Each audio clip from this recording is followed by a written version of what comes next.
Hello everyone, this is Tony from in Malta at the moment, and we're very happy to interview our Malaysian friend Hui Yee. Say hello to our audience in Hong Kong. Hi everybody.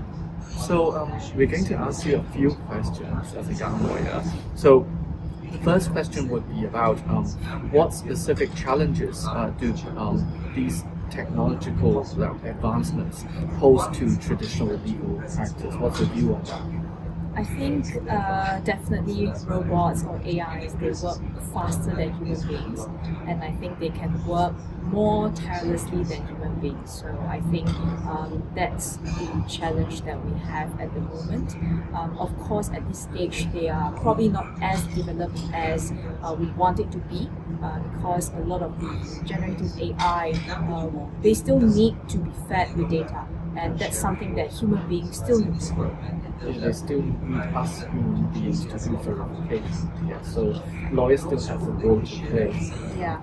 Yes, I mean, I personally don't think that lawyers, human beings, will be replaced fully immediately. I think the skills about how to manage clients, the human elements cannot be taken away from legal practice. Okay, and well, let's go to industry, future, and personal growth. So, from your standpoint, what are the most common challenges that young lawyers are facing at the moment? Definitely, we talk a lot about work-life balance, or more about work-life integration. I think the profession itself, regardless of where you practice, which jurisdiction, it is very demanding. You face a lot of stress, I guess. So as young lawyers, it's a lot to ask.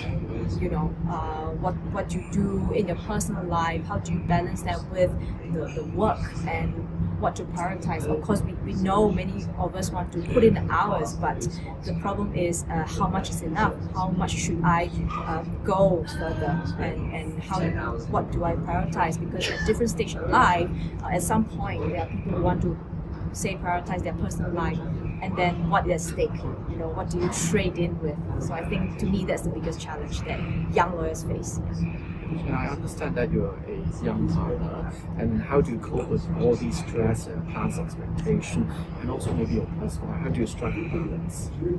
I think, to me, it's very important to do something that you are passionate about. Of course, in Malaysia, we are a fierce profession. I can't really choose to be a solicitor or a barrister. We call it the advocate. So I do both, and I think you really need to do something that you care about. That's what I tell myself. So how do I balance it? I think when you do something that you like, you enjoy doing it, you don't really mind putting in the hours, because you know you have a specific goal in mind. But of course, you need very strong support within the community. That's why we have the Young Lawyers Committee, and of course you need to have very good mentors. And I think that will help you get through the difficult days.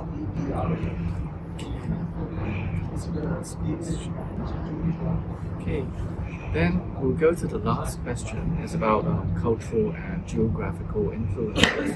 Well, have you noticed any differences when comparing legal practices across different countries or regions, or maybe within your country, because there's a federal different nuances within different, I think, states and territories. Can you share more about this? Yeah. I think so. I'll answer in the two parts.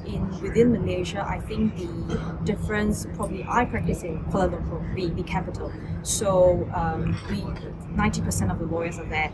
So that allows us to we have the opportunity to specialize in certain areas that we want to, compared to other states. So that's the biggest difference that I observe.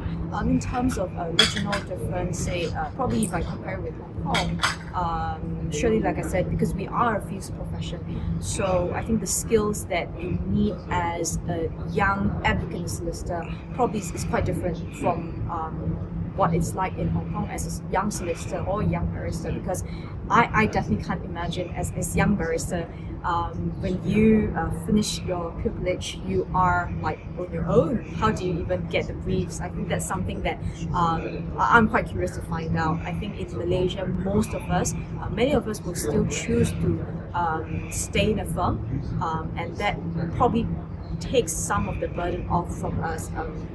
Especially say financially, I don't really need to do that much BD when I'm a young lawyer. But of course, that is changing now. Yeah. Thank you so much for your time, and hope you enjoy the conference. Thank you.